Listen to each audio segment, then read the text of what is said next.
Is the director head of critical care Max Hospital, Lucknow, but he's well known the man of fluid. He has a well written book, Handbook of Intravenous Fluid, which is very much popular. Supradeep, the one thing, there are two consultant from the Bangladesh. They have requested me कि sir को एक बार पूछो कि sir का book कैसे मिलेगा. So is there any online available?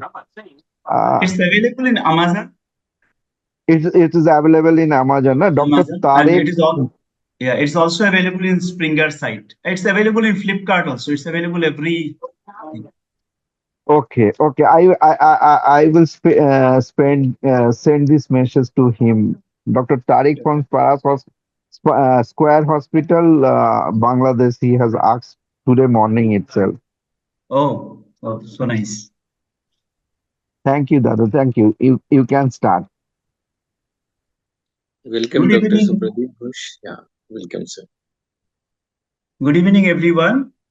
And it's a great honor for me to be here sharing my experience with fluid therapy in critically ill patient. Today, we are going to discuss about the fluid in resuscitation, what and how much. I thank all the organizers, Dr. Asif and Dr. Akhilesh, everyone for giving me this opportunity. Okay, so to start with, let me start with a very simple case we see day in and day out. A 56-year-old lady who was admitted to us with septic shock of with no clear picture of the source.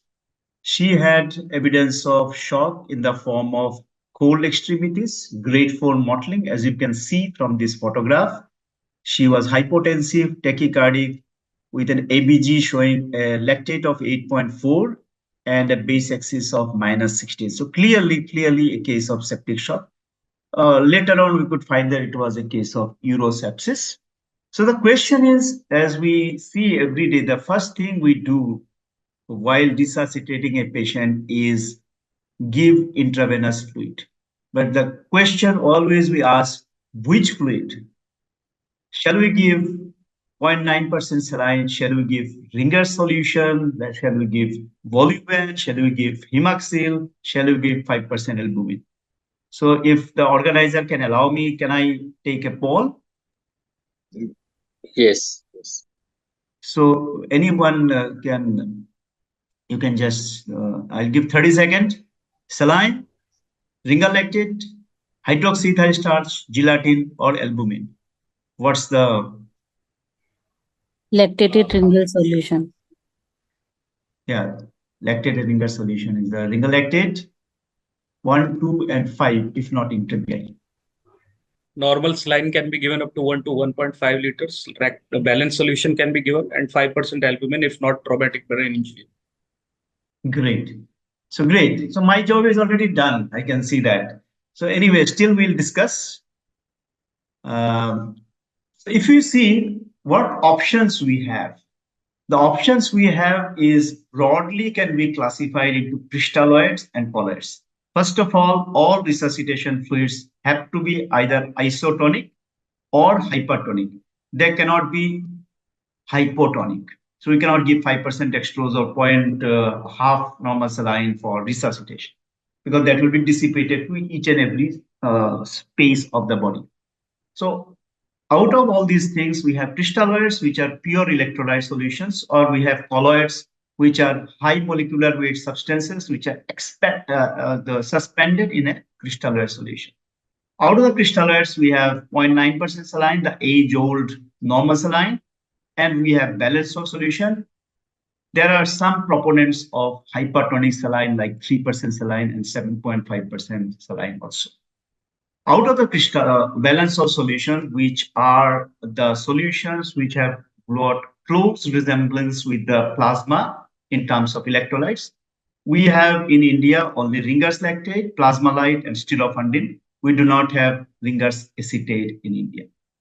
Out of the colloids, we have two options. Either we go for the natural colloids like albumin, which are again available in either in iso or hyperoncotic form. Isooncotic like 5% albumin. We do have hyperoncotic like 4.5% or 4% albumin also available in India. Hyperoncotic albumin is like 20 or 25%. And we also have the synthetic colloids like hydroxyethyl starch, gelatin, and dextrose. Let's start with, is there any advantage of colloids over crystalloids? In terms of if you see all the colloids together versus all the crystalloids, which was a randomized control trial done by in the name of Crystal study published in JAMA in 2013, they could not find any difference between all the colloids versus all the crystalloids in terms of resuscitation. There was no difference in 28 days mortality between colloids as a whole versus crystalloids. So why shall we give a costly substance when there is no difference in the meaningful outcome? First question.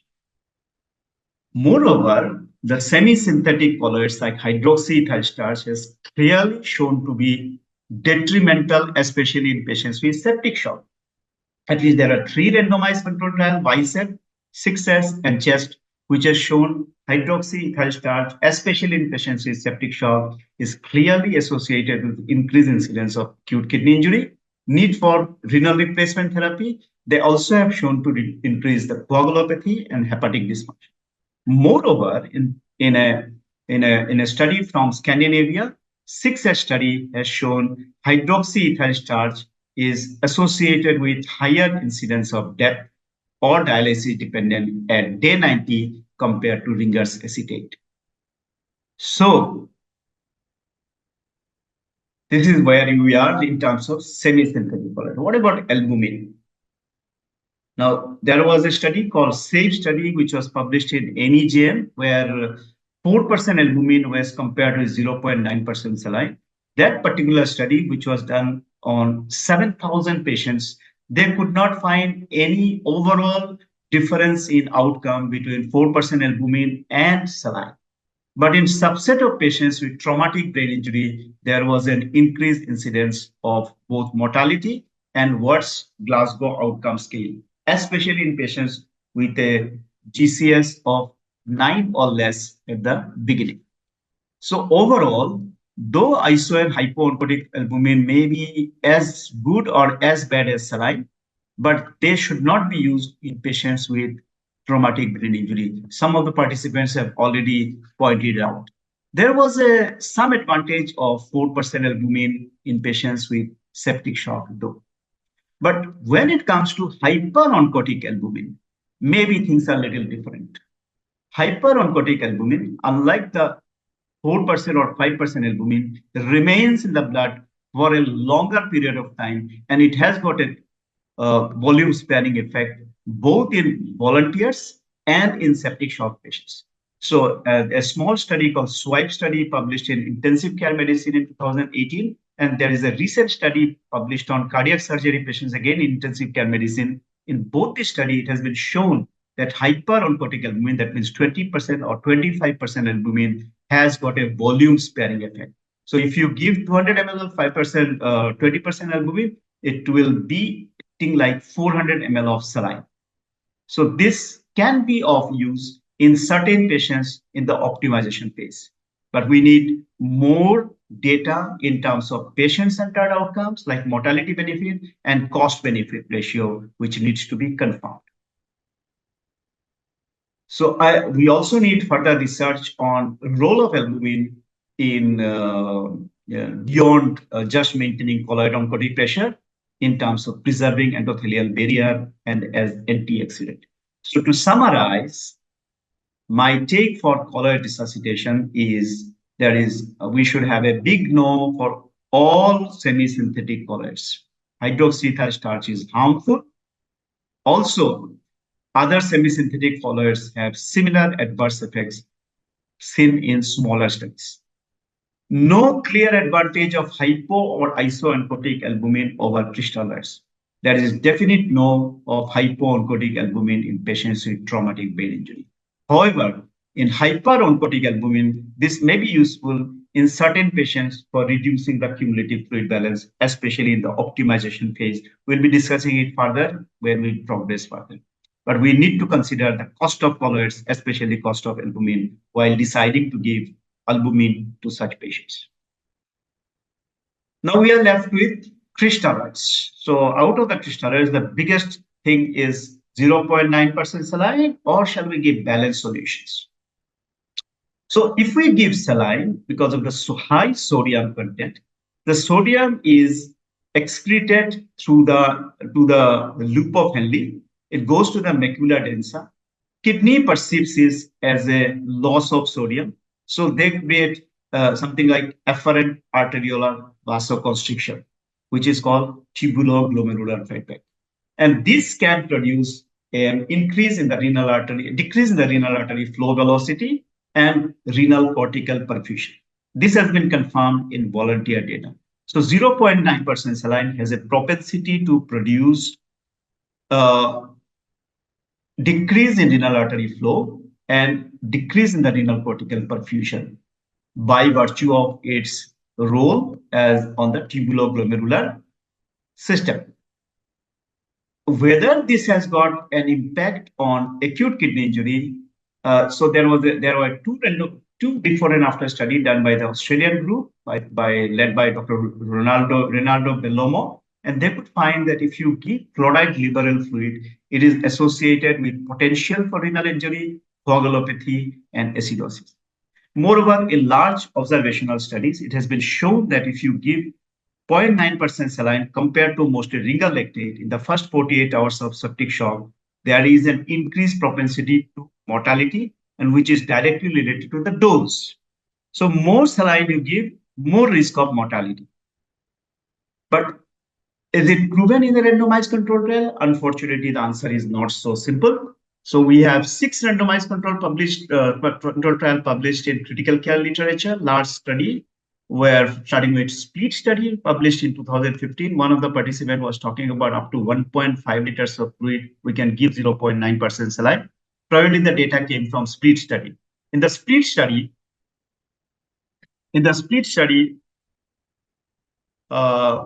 mostly surgical patients were in the first 48 hours received either 0.9% saline versus plasma line.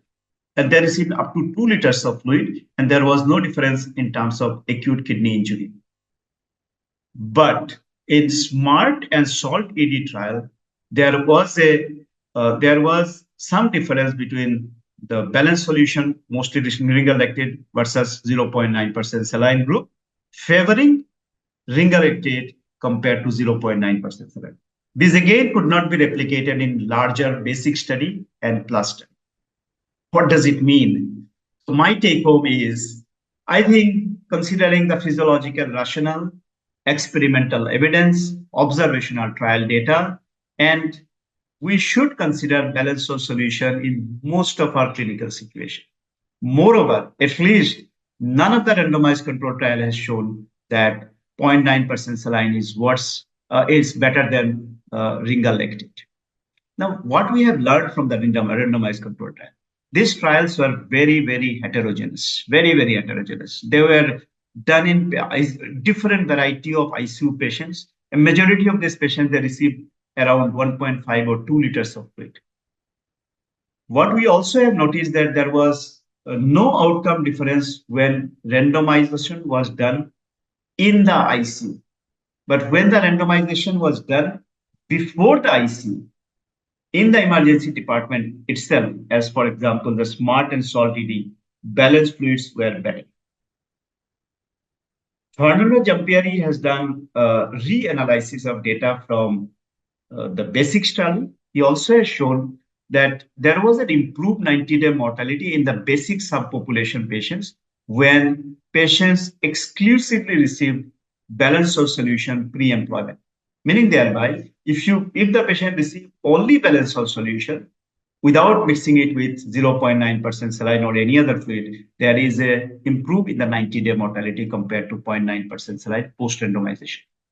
Moreover, when you give more volume of fluid, higher volume of fluid, especially in patients with sepsis, balanced fluid is definitely better compared to 0.9% saline.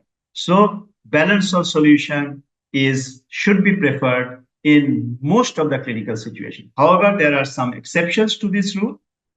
Number one, if there is an evidence of traumatic brain injury or intracranial pressure, high intracranial pressure, probably 0.9% saline can be preferred over some of the balanced salt solutions. When there is an evidence of hypovolemic hyponatremia, 0.9% saline is better, obviously the drug of choice. When there is an evidence of metabolic alkalosis, again 0.9% saline is preferred. When there is a problem of cost and when there is no availability of the particular balance of solution, probably 0.9% is solution will be preferred. Otherwise, mostly it should be balanced solution. Whatever hypertonic saline, no advantage. Only one randomized control trial, HyperS2S trial published from France. There was no proven benefit of perceived volume sparing effect of 3% saline versus the risk of acute injury, acute renal injury with this. So hypertonic saline is no longer being utilized in most of the clinical situations, except probably in reducing the intracranial pressure or for correction of hyponatremia in certain patients. My next question is a 68-year-old male was admitted with polytrauma following a randomized control trial. He had probably had head injury with a low systolic blood pressure of 50. He required some fluids and he had hemorrhagic shock. Now, which fluid? So here we have a middle-aged elderly gentleman with traumatic brain injury suspected with hemorrhagic shock. Before the massive transfusion protocol could be initiated, patient required rapid infusion of warm balanced fluid. Now, question is which balanced fluid?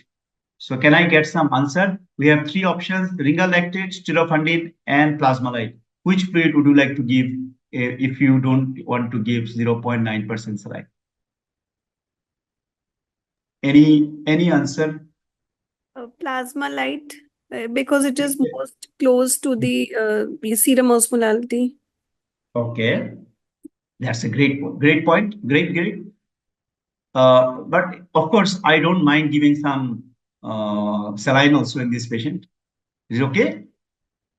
Because of the same reason? Okay. Head injury patient, NS should be preferred.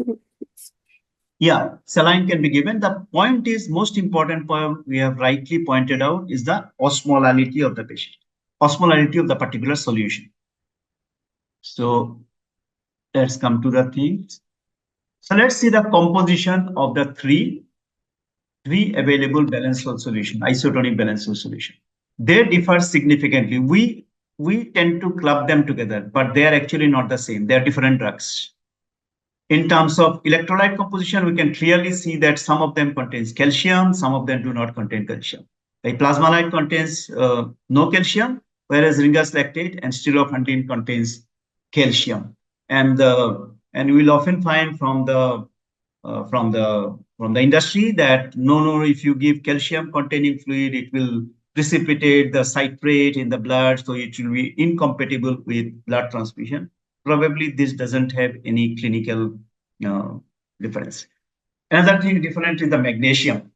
But more important thing in green is, if you can see, they are significantly different in terms of their buffer base. Acetate, gluconate, some of them contain lactate, some of them contains maleate. Another thing that you can find is the SID, the strong ion difference in the three solutions. Lastly, you can see the calculated osmolality and effective osmolality. Here I would like to point out there is something called calculated osmolality, which you calculate from the electrolyte composition of the solution. Another thing is the effective osmolality. Effective osmolality, the osmolality of the particular IV fluid in the body temperature. if you see at the bottom of the chart, the effective osmolality of rigorous lactate is only 254, which is practically hypoosmolar solution. So hypoosmolar solution in a patient with suspected traumatic brain injury should not be given. If you see similarly in the bottom, the plasma light has got an effective osmolarity of 70. Again, it's though its calculated osmolarity 295, its effective osmolarity is 270. Again, should not be given. By the way, the effective osmolarity of 0.9% saline is 284, which is pretty good for our patients to give in traumatic brain injury. The effective osmolarity of stirofundin is 290, which is probably an option when you want to give balanced solution in a patient with traumatic brain injury suspect. I hope it makes sense. Does it make sense, my friends? Yes, sir. Okay. So we have to see the effective osmolarity, not the calculated osmolarity. All right. So in traumatic brain injury, we'll see the effective osmolarity. Okay. So how do you choose the right balanced solution? So when we see the right balanced solution, we consider four things. First one is effective osmolarity, as we have discussed. Second one is the SID of a specific solution, strong ion difference. Why it is important? The rule of thumb is if the crystalloid SID, the SID of the crystalloid is almost same as the baseline bicarbonate of the patient, the pH will remain unchanged. Whereas if the crystalloid SID, a particular SID of a crystalloid SID is more than the baseline bicarbonate of the patient, the pH will increase. That means the solution will produce metabolic alkalosis. Are you with me? If the crystalloid SID is less than the baseline bicarbonate of the patient, the IV that particular crystalloid administration will produce metabolic acidosis. For example, we have seen from the chart that ringer lactate SID is around 27. 27. Now, if your patient has got a COPD with a baseline bicarbonate of 36, for example, if you give him or her 2 liters of ringer lactate, it will produce metabolic acidosis. Okay. In the same patient, if you give ringer lactate to a patient of diabetic ketoacidosis with a baseline bicarbonate of say 10, it will produce metabolic alkalosis because the crystalloid SID is 27 is much more than the baseline bicarbonate that is 10. So it will produce metabolic alkalosis. So this is the rule of thumb. Are you with me? Yes, sir. Yes, Sir, Yes, please. so only we can use the SID while giving the fluids, or we can use the SID also while using a EBGA, say for SID of if the SID is more than 34, if we take a baseline of 30, 32, 34, if it's more than 34, we say that it's a metabolic alkalosis, and if it's less than 30, we say it's a metabolic acidosis. Okay, so Does that is a different thing. Yeah, you are right, but not for this purpose. We are not going to the Stewart approach. Okay, we are going to the what will be the impact of giving 2 liters of a particular fluid to our patient. Yes, sir, got it. If I give 2 liters of saline got a SID of 0, it will always produce metabolic acidosis. This is just a rule of thumb. I'm just trying to make you understand. Whereas ringer lactate has got an SID of 27. So it will depend upon whether the ringer lactate will produce metabolic acidosis or alkalosis will depend upon the patient's baseline bicarbonate. If the ringer lactate, if the baseline bicarbonate is at 10, say 10, like a patient of diabetic ketoacidosis, if you give 2 liters of ringer lactate, it will produce metabolic alkalosis. So bicarbonate will increase. Whereas if same ringer lactate 2 liters, if you give it to a patient of COPD with chronic respiratory metabolic alkalosis, it will produce acidosis. The bicarb will decrease. So this is just a simple rule of thumb. Okay, are you with me now? I'm not going to the details of Stewart concept. It is just to understand how it behaves. All right. Okay. Third thing important is the buffering substance. So we, as you have seen, different solution has got different buffering substances. For example, if you ringer lactate has got lactate. Lactate is almost exclusively metabolized in the liver, whereas the plasmalite sterophundine contains acetate mostly as the buffering substance. Acetate is metabolized in every cell of the body.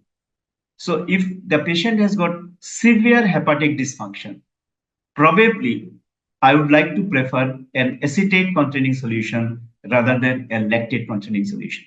But not it, I don't have any solid randomized controlled trial data, but this is the basic assumption that if the liver dysfunction is more profound, probably, and if you want to give a large volume of ringer lactate, probably it should be avoided. Rather, we should go for an acetate containing solution. Lastly, we need to consider the availability and the cost. A cost of ringer lactate is barely 30 rupees or 25 rupees, a 500 ml, whereas the cost of plasmalite and sterophundins are in 200 rupees, 280 rupees. So we have to consider this and also the availability while choosing our right balanced fluid solution. Any questions so far? Any questions, my friends? No, sir. Okay. Sir, what is difference between effective osmolarity and calculated osmolarity? Okay. Calculated osmolarity is the osmolarity we calculate from the all the, like for example, saline has got a 154 milliequivalent per liter of sodium and 154 milliequivalent per liter of chloride. So if you calculate this will come 308 milliequivalent per liter. But remember, the all this sodium chloride is not completely dissociated in the body temperature. So the effective osmolarity becomes much different when from the calculated one. So effective osmolarity is the osmolarity in the body temperature. The effective osmolarity of saline in the body temperature is 284 or 85 milliosmol per kg. Are you with me? Yes, sir. Let's go to another case. This is the case of, if you can see, the left-sided pyelonephritis with septic shock. This patient had a blood pressure of 84 by 42. She had a bisex of -6 and lactate of 4.2. And the question is, and the blood urea was 112, creatinine was 5.65, and the potassium was 5.53. So often, very often, we find which fluid to give. Shall we give 0.9% saline in such patient, or we should give balanced salt solution to this patient? Who is in favor of 0.9% saline, or who is in favor of balanced salt in these septic shock patients with hyperkalemia? In favor of 0.9% saline. So you are in favor of 0.9% saline? Let's see your colleagues.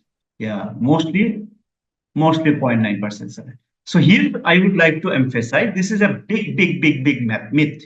It's a myth that 0.9% saline infusion will produce, ringer lactate or plasmalite solution, because they contains potassium, it will produce hyperkalemia. That's a myth.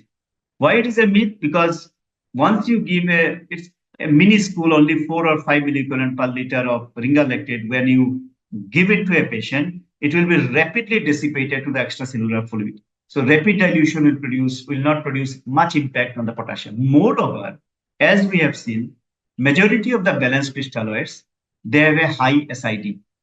So if they have a high SID, they mostly alkalinize the patient's blood, extracellular fluid. And as we know from our physiology, whenever there is a metabolic alkalosis, the potassium is moved towards the intracellular compartment. So physiologically, balanced salt solution doesn't produce hyperkalemia. In fact, to the contrary, if you give 0.9% saline, it produces more hyperkalemia compared to patients with ringer lactate.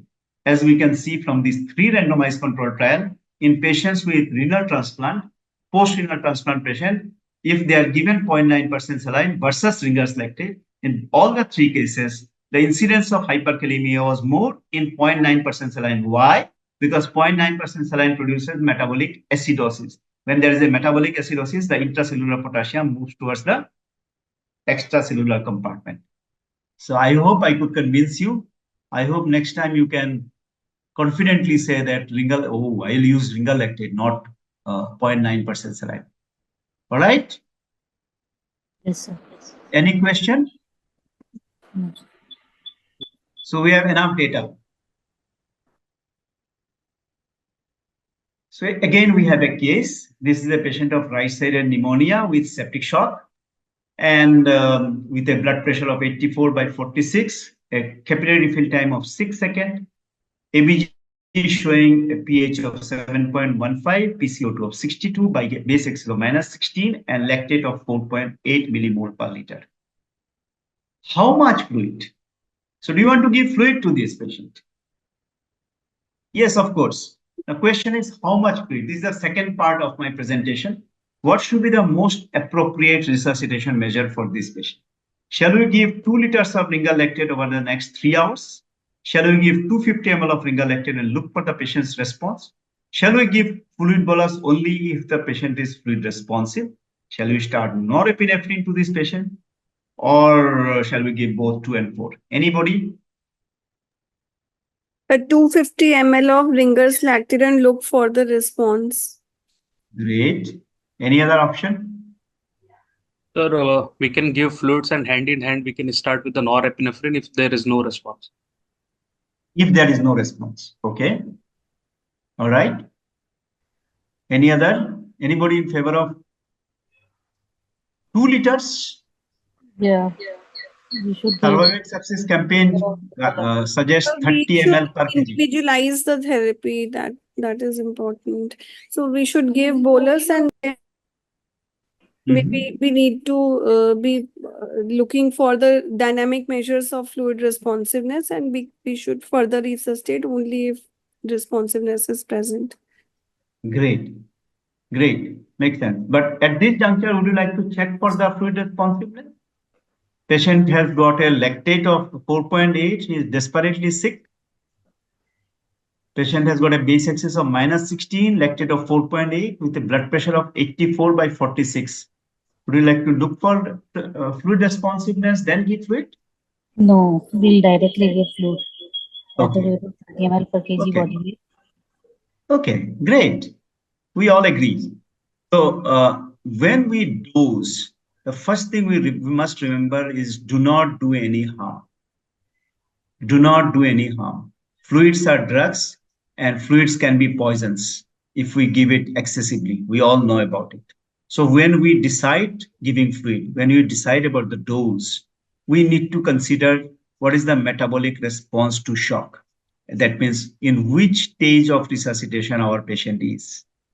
We'll discuss about that. We need to look beyond just fluids.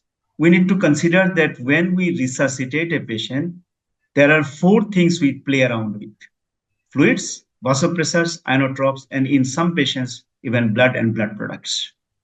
So based upon this, we need to consider the timing and dosing of vasopressor, timing of inotropic agents. We just cannot say that give fluid, and then start vasopressor.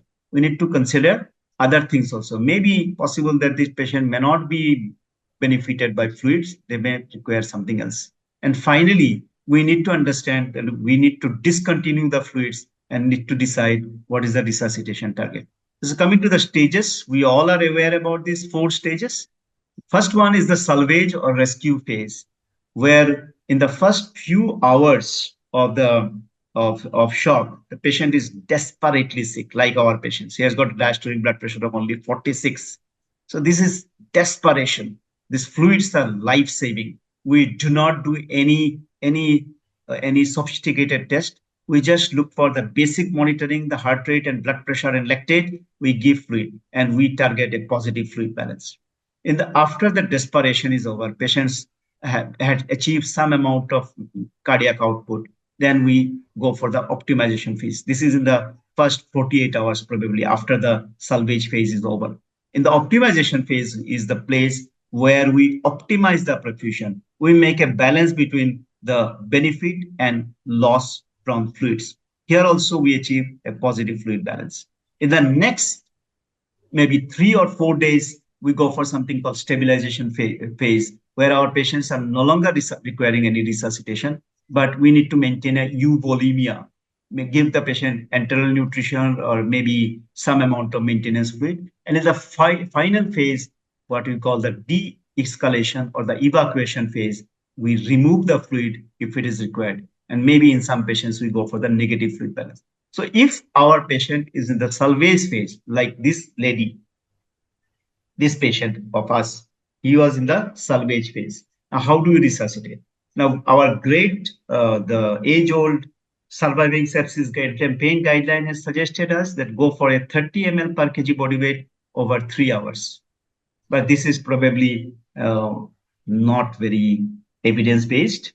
So the best option, as you all have suggested, is we should follow the description of Sir Thomas Slater in his the first description of fluid resuscitation published in Lancet in 1832. He said, having no precedence to guide me, I injected ounce after ounce of fluid, closely observing the patient. We probably should follow the similar aim. So give a little bit of fluid and see the response, as most of you have suggested. And how much should be the little bit of fluid? So this Holman Aya and Maurizio Ciccone and colleagues, they have done a pharmacokinetic study of fluids, and they found minimum volume of fluid required is 4 ml per kg body. Average Indian weight is around 60-65 kg. So I think around 250 ml to 300 ml of fluid and see the response. That should be our goal. Any question?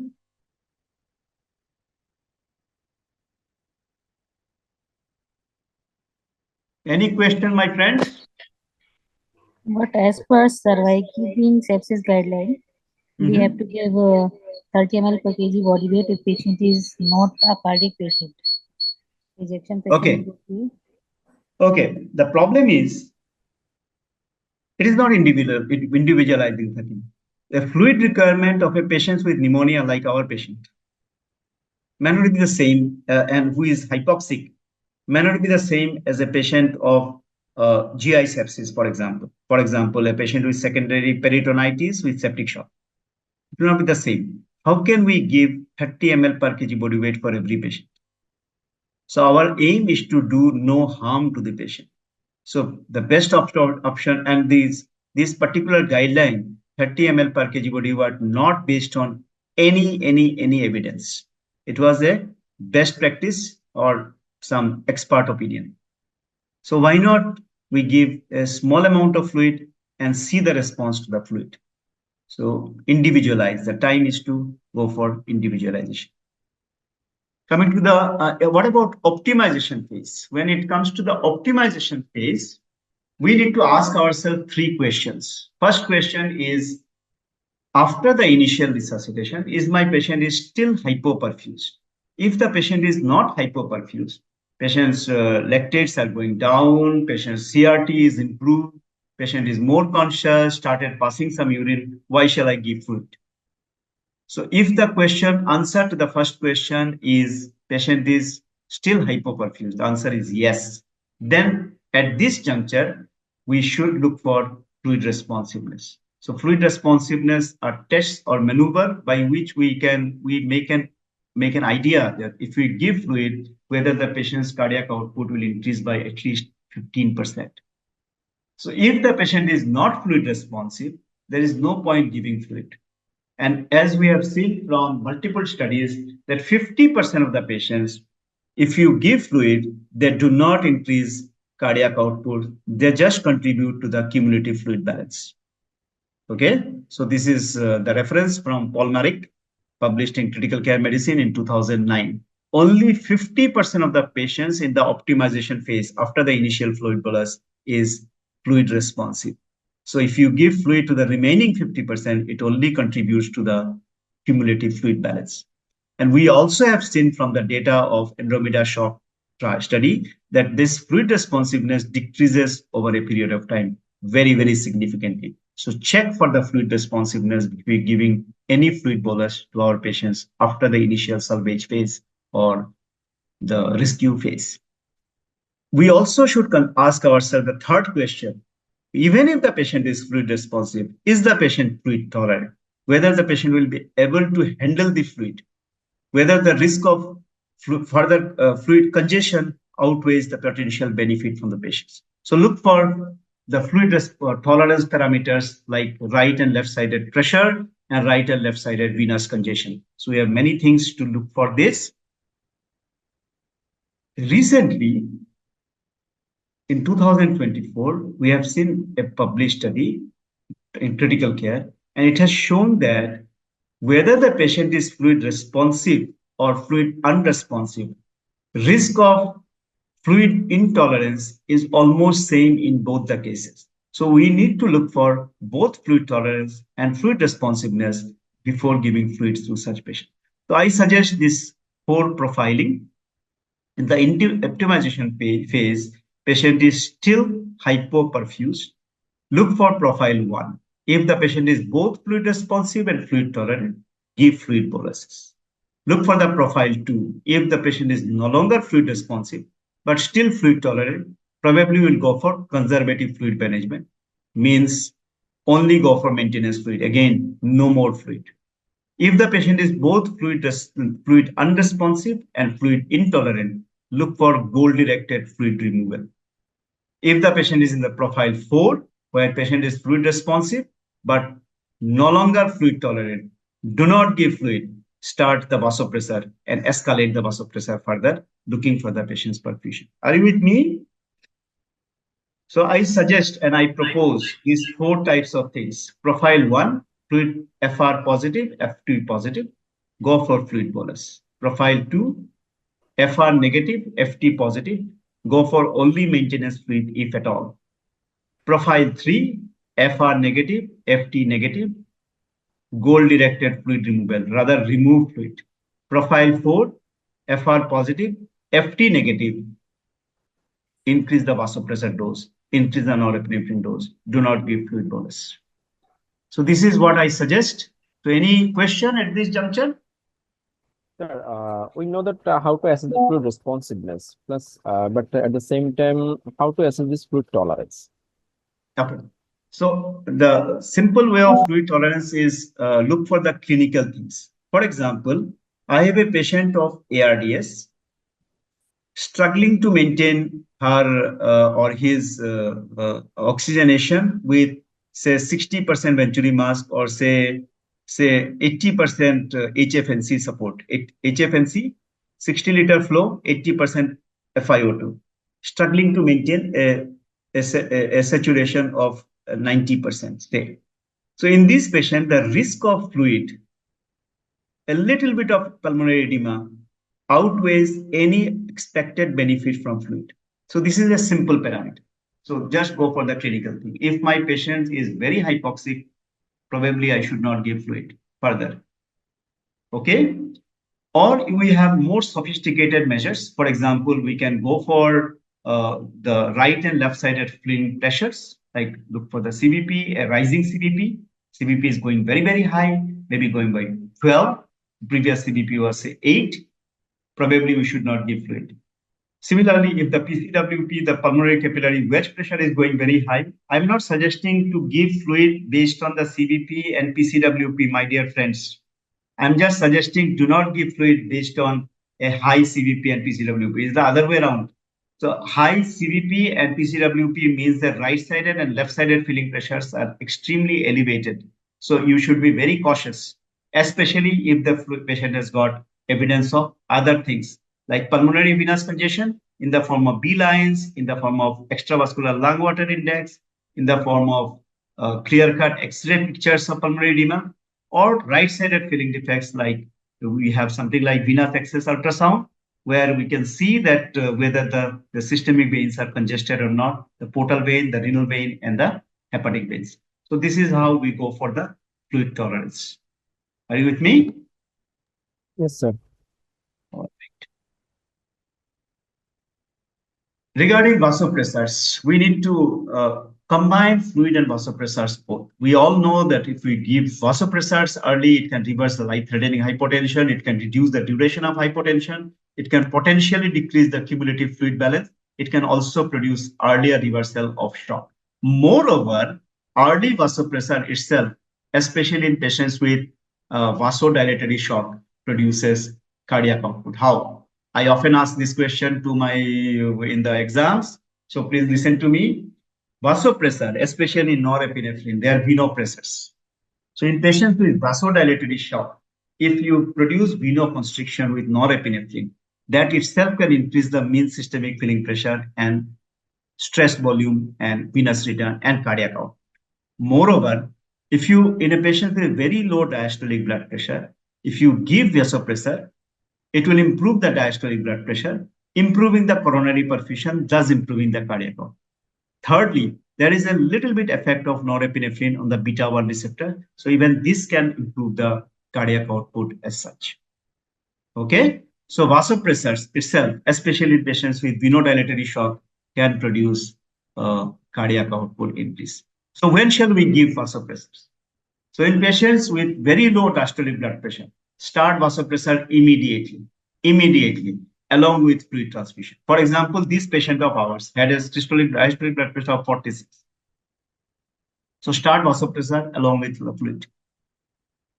So that's the reason best answer should be 2 and 4. Why this 50? Because it has been shown in healthy ladies, pregnant ladies with PPH, when the diastolic blood pressure goes below 50 millimeter of mercury, the troponin I starts rising. So coronary perfusion gets impaired when the diastolic blood pressure is less than 50. Start fluid. When there is an evidence of, start vasopressors. When there is evidence of extreme vasodilation, for example, a very wide pulse pressure, a patient has got a blood pressure of, say, 100/40. So pulse pressure of around 60. So this is a time when we should start the vasopressors. Lower the diastolic blood pressure, start the vasopressors. And there is something called diastolic shock index, which can be calculated as a heart rate divided by diastolic blood pressure. A study by the Colombian group led by Ospina Tascon has shown that a diastolic shock index of more than 2.3 is perfect timing for starting a vasopressor. If you have not started the vasopressor early, you should start the vasopressor at least after 1 to 2 liters of IV fluid, because this has shown to reduce the cumulative fluid balance. Are you with me? So in this patient of ours, we must start vasopressors along with 250 ml of fluid bolus. Are you with me? Any question? No, sir. All right. So we should start vasopressors as early as possible. Certain patients, not very frequently, we also need to go for inotropes. For example, patient has got evidence of LV dysfunction, patient has got SCVO2 of less than 70, or maybe for something like inotropy challenge. I'm not going to the details of inotropes. This is not very commonly used in critical care scenario. But yes, in patients with cardiogenic shock and some patients of sepsis also, we need to go for inotropy. Coming to the resuscitation target, we often forget about the resuscitation target. Whenever we do the resuscitation, we need to set a goal for ourselves. Then when shall we stop? Shall we stop when the patient has become more alert, urine output has improved? Shall we stop, follow the SSC guideline with the lactate clearance? Every 2 hours, the lactate should go down by at least 20%. Or shall we go for a capillary refill time targeted therapy as suggested by the Andromeda shock study? This all depend upon the where, in which setting you are from, and what are the indications and contraindications. But whatever it may be, we need to set a target for our resuscitation. Otherwise, we'll keep on giving fluid and vasopressors to our patients. And this is one way by which we can go for CRT, capillary refill time. So you use a clean glass slide, press the index finger with the glass slide for 10 seconds, release the glass slide, and look for the capillary, the pinkness, the color to return. And that time is your capillary fill time. Normal CRT is less than 3 seconds. If it is more, then our patient is probably peripherally hypoperfused. This is something which can be followed.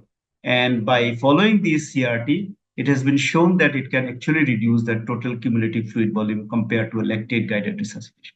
Anyway, I will leave it up to you to decide, but probably we should use a combination of all these things and probably and must have a resuscitation target in mind. My final question is this lady with a 64-year-old female, again admitted for a pyelonephritis, is septic shock. 6 hours post admission, she is arousable. Her extremities are warm. CRT is less than 3 seconds. Initial value was 8 seconds. Her heart rate is 112. Her maintaining a SpO2 of 97% with a 40% FiO2. Blood pressure showed 108/54 with a MAP of 72 on norepinephrine infusion. Lactate is still 4.8 millimole per liter, but it has reduced from 6.8 millimole per liter 6 hours back.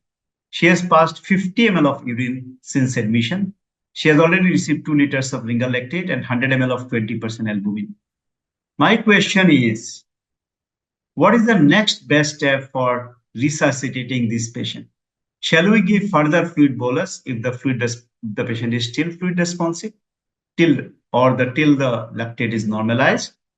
Shall we look for SCVO2 and start dobutamine infusion in such patient if the SCVO2 is less than 70? Shall we start vasopressin infusion, or shall we stop resuscitation altogether? So my friends, this third question is stop, not stop. It is start vasopressin. Sorry for the typing error. So what do you want?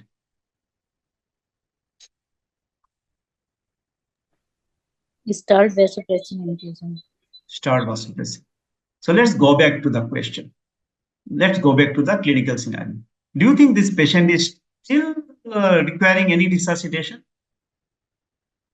Patient's extremities are warm. She is arousable. Her capillary refill time is less than 3 seconds. She is maintaining her mean arterial pressure. It is not going up. Her lactate has come down significantly from 6.8 to 4.8 millimole per liter. So this patient is probably adequately resuscitated. There is not much evidence of shock. Lactate has actually gone down. So why should we go for further resuscitation at all? This is what I wanted to point out. We must have a resuscitation target. Just do not continue to give fluid just because the patient is still on norepinephrine. Patient is maintaining on norepinephrine. Why to go for further resuscitation? Any question? Or you don't agree with me? So the answer should be stop resuscitation. Absolutely. Absolutely. There is no need of resuscitation. Patient is already resuscitated. She is arousable. She is warm. She is having a normal capillary refill time. Her blood pressure is maintained. Norepinephrine is not going down. Her lactate has come down significantly from the beginning. So she is adequately resuscitated. Why should we go for further fluids in such patients? And why should we increase the vasopressin at all? So vasopressin should be given to decrease the dose of norepinephrine. Well, why should we bother if the norepinephrine dose is going up, increasing, and patient is still we are unable to resuscitate the patient, then only you should start the vasopressin. When the norepinephrine is stabilized, norepinephrine infusion is not going up, then why to add a second one? Right?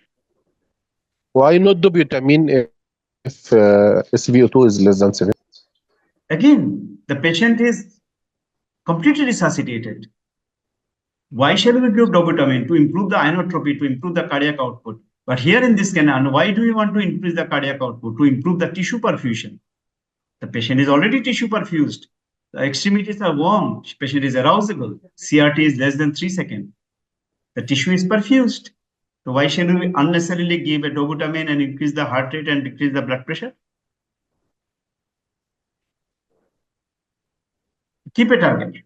So if the patient is no longer fluid responsive, no longer fluid tolerant, resuscitation target is already achieved, stop resuscitation, stop giving fluid. I also would like to consider a fact called hemodynamic coherence.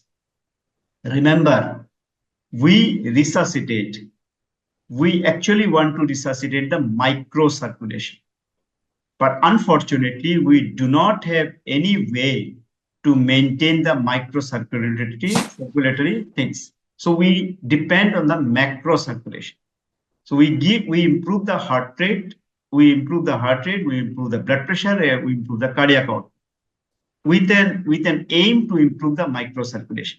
So in the initial period of the shock, septic shock or any other shock, maybe for no time limit, but maybe for first 48 hours or 36 hours, if we improve the macrocirculation, it automatically improve the microcirculation.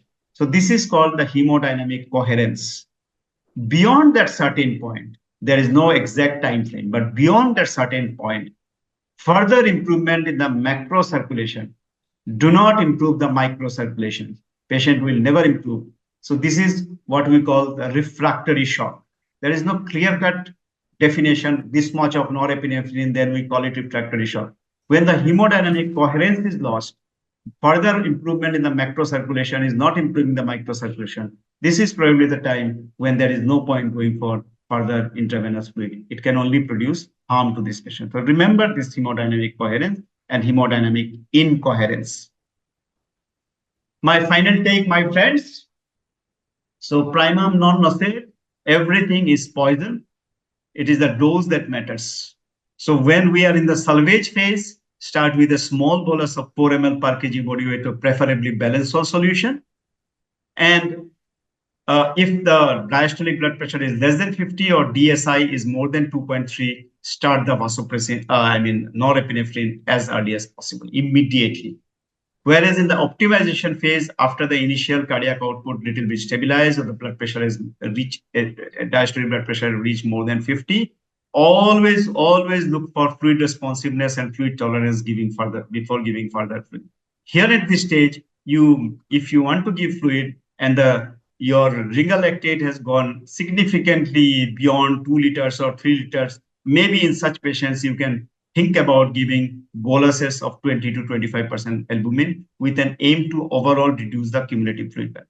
If you have not started the vasopressor, start vasopressors at this stage, definitely, and go for a certain resuscitation target. I suggest CRT guided resuscitation based on Andromeda Shock 2 study, but it's up to you. You can use a combination of resuscitation target. But remember, the patient is no longer hypoperfused, there is no point going for further resuscitation. In the stabilization phase, avoid maintenance fluid whenever possible. Use some moderately hypotonic fluid for maintenance. And remember the fluid creep. Do not forget the drugs the diluent you are giving for your antibiotics. Do not forget the infusions which are going on. Do not forget the flushing fluids which are going on while calculating your total intake. So remember that. And in the de-escalation phase, monitor for the fluid overload, carefully do de-resuscitation with 20 to 25% albumin infusion plus diuretics or ultrafiltration. Thank you very much for your kind attention. I'll be happy to take any questions if you have.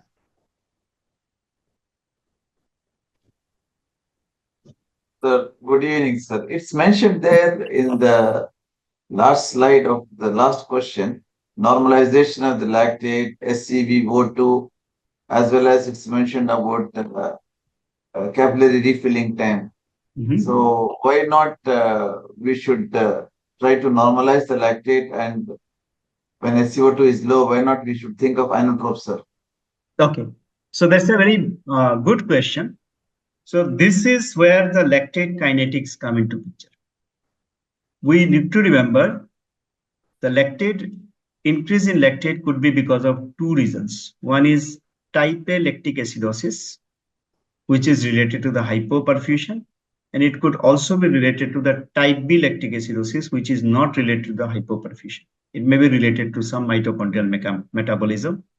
Like, for example, somebody has got B1 deficiency, somebody is on some drugs like metformin or antiretroviral drugs, somebody on salbutamol or some other nebulization with adrenergic agents, or liver dysfunction leading to the decrease in the metabolism of lactate. So this is type B. So increase in the lactate is not simply because of hypoperfusion. Second thing, it has been shown by at least multiple studies, the lactate kinetics, it doesn't follow a particular pattern.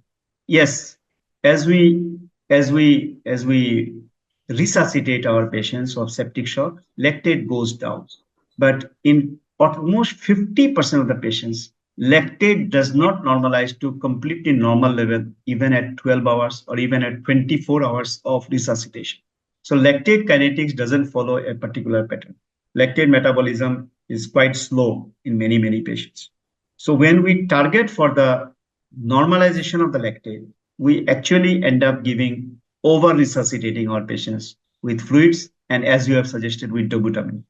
So we need to go for many other parameters like whether the patient is when do you call a patient is in shock? When the patient is having evidence of hypoperfusion. Hello? When the patient has got evidence of hypoperfusion. And when do we say patient is hypoperfused?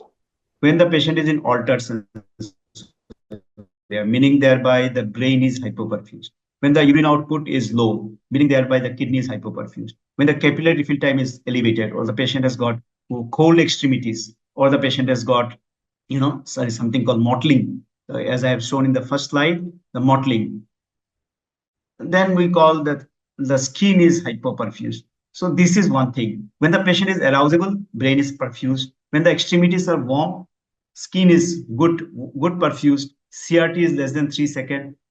So why the patient is no longer in shock? Patient by definition is no longer in shock. So why shall we over resuscitate the patient when the patient is no longer in shock? So we resuscitate the patient only when the patient is hypoperfused. When the perfusion has been achieved, no need of targeting a normalization of the lactate. You will just give additional fluid, you will just give additional drugs to this patient. All these vasoactive agents, whether vasopressors or norepinephrine, they are all arrhythmogenic substances. So avoiding them probably is better. Any other question? So, in cases of when there is a third spacing, like maybe decompensated liver disease with septic shock or dengue shock syndrome with leaky capillaries, so can we start albumin from in the beginning only? Liver disease. Yeah, liver disease, I am not sure. There is no randomized control trial data.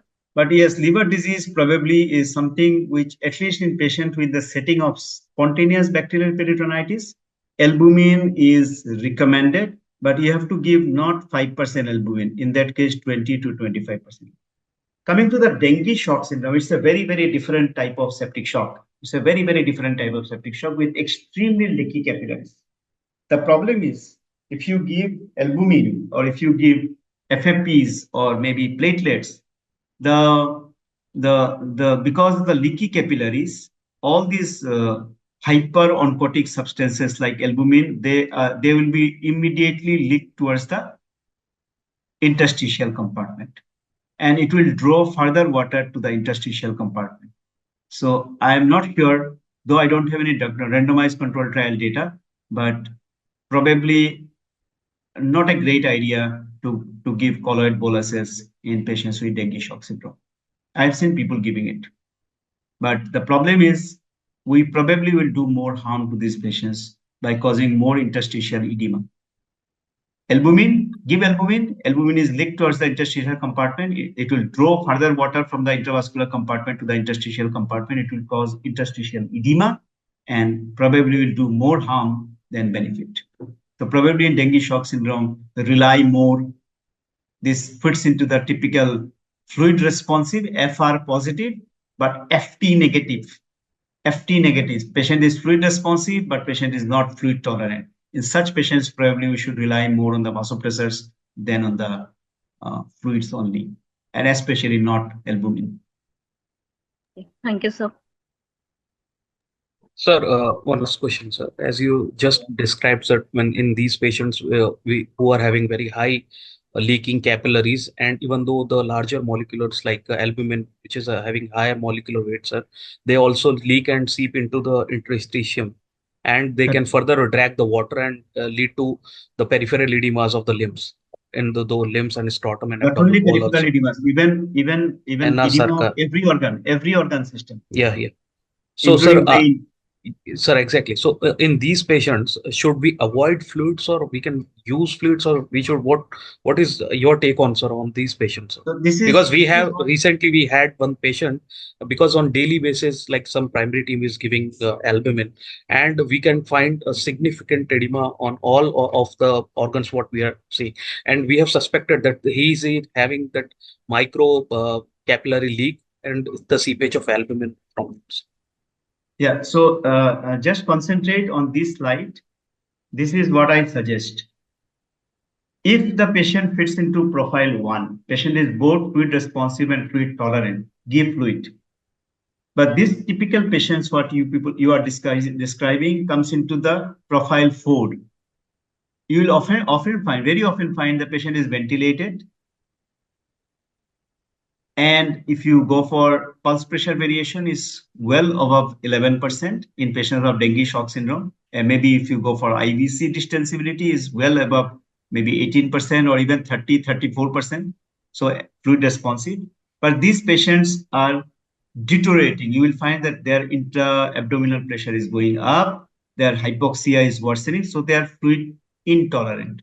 So in this profile 4, when the patient is fluid responsive but no longer fluid tolerant, FR positive and FT negative, the probably it will be better not to give further fluid, only start vasopressor and increase the vasopressor escalation. I don't have any very clear-cut answer to this question, but this is my take. Probably Yeah, we should avoid. yeah, Neeraj, you have asked a very right and pertinent question. What to do when we have leaky capillaries. So probably, the only treatment for we need to identify the problem related to leaky capillaries. In a septic shock patient, the capillary leakage may persist for 48, 72 hours. But in the bargain, if you keep giving fluid, the more the fluid you give, the more that fluid is going to be leaked inside the tissues, because the primary structure of the vessels. You have glycocalyx and endothelium. In a vasodilatory shock, the endothelial space is increased. That also leaks. Moreover, the glycocalyx layer, which is covering the endothelium, it gets washed away with excessive fluid. Okay, and though barrier mechanisms are also lost, that aggravates the leakiness in the capillaries. So the best way to treat such capillary leakage is to add some vasopressors.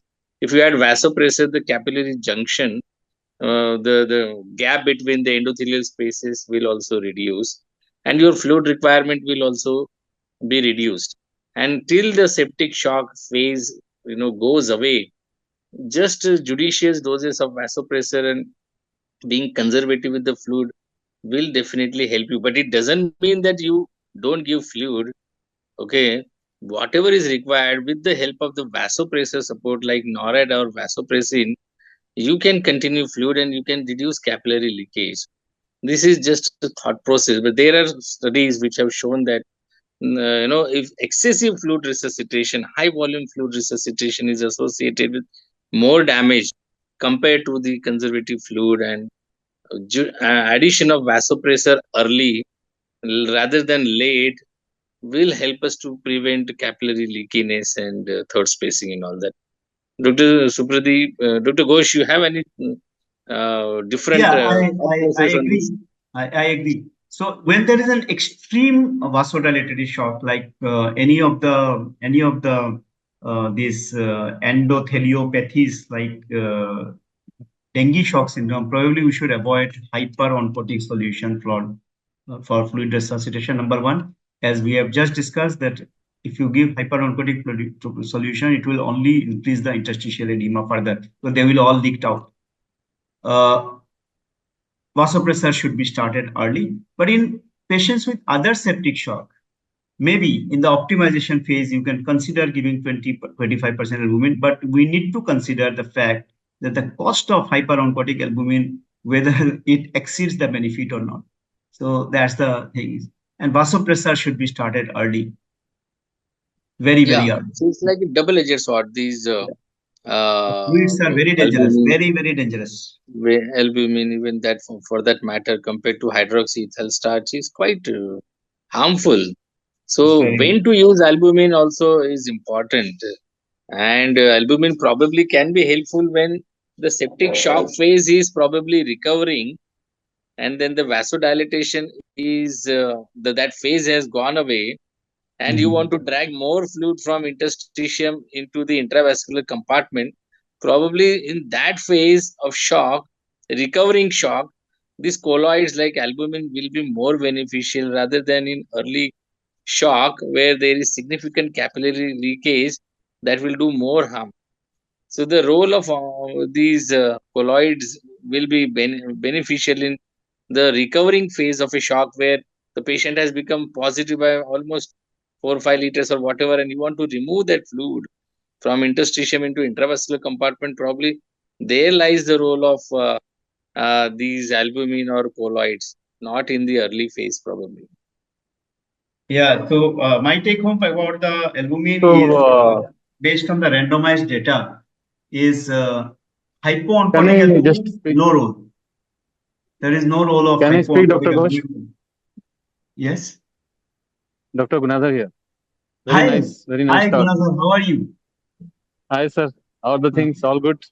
all good? So, yeah, all good. So, very nice discussion, and I think very important, pertinent point actually, what you told. And just now, like you have discussed, like regarding this systemic inflammatory response syndrome. So, it is not about dengue. So, practically, we have seen many of our patients, particularly those who are showing this surge response, whether it is a post-transplant, particularly, or whether it is a pancreatitis, or whether it is any inflammatory pathology where you can rightly pointed out endothelial dysfunction happens.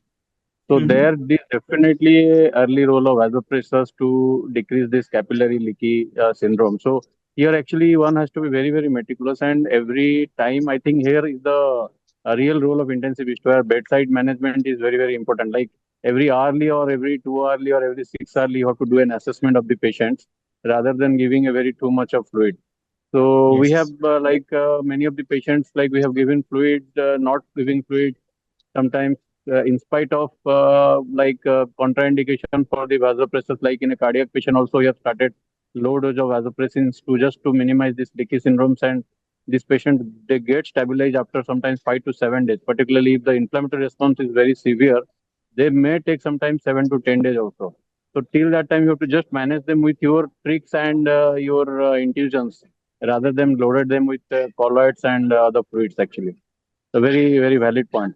So, though the evidence are not very on the high quality, but I think this is a practical bedside tip from my side. Fluid is like a drug. We need to consider it as a drug. And we should be very judicious while administrating fluids. So for the students, I just would like to add one thing about the albumin. Just for the student, there are few randomized studies which they should read about. The first study is the SAFE study, where the 4% albumin was compared with 0.9% saline, where they have shown that there is no added advantage of 5% albumin, 4% albumin over saline. The second study was SWIPE study, which have shown that giving 20% or 25% albumin probably has got a sparing effect. The third study I would like to emphasize is called LBOS trial. LBOS trial is done when it was done in the stabilization phase, where they could show a benefit of 20% albumin supplementation, not for resuscitation, it's supplementation. 20% albumin supplementation in patients with septic shock who has recovered from the initial phase. And finally, albumin has got role in de-escalation. When you want to reduce when you patient is edematous, you want to go for diuresis in such patients. Albumin infusion can reduce the incidences of hypotension. It can also improve your overall diuretic. So read these few studies which are very important, and you need to understand where the albumin is actually being given for salvage, for optimization, for stabilization, or for de-escalation. Yeah, And very also rightly you said. need to think that albumin is not without side effect. In my clinical practice, I have encountered two patients particularly. they have some severe anaphylactic reactions to albumin actually. Absolutely, absolutely. So, Even so I've seen Trali with albumin, yes, yes, absolutely, absolutely. both Trali and Taco.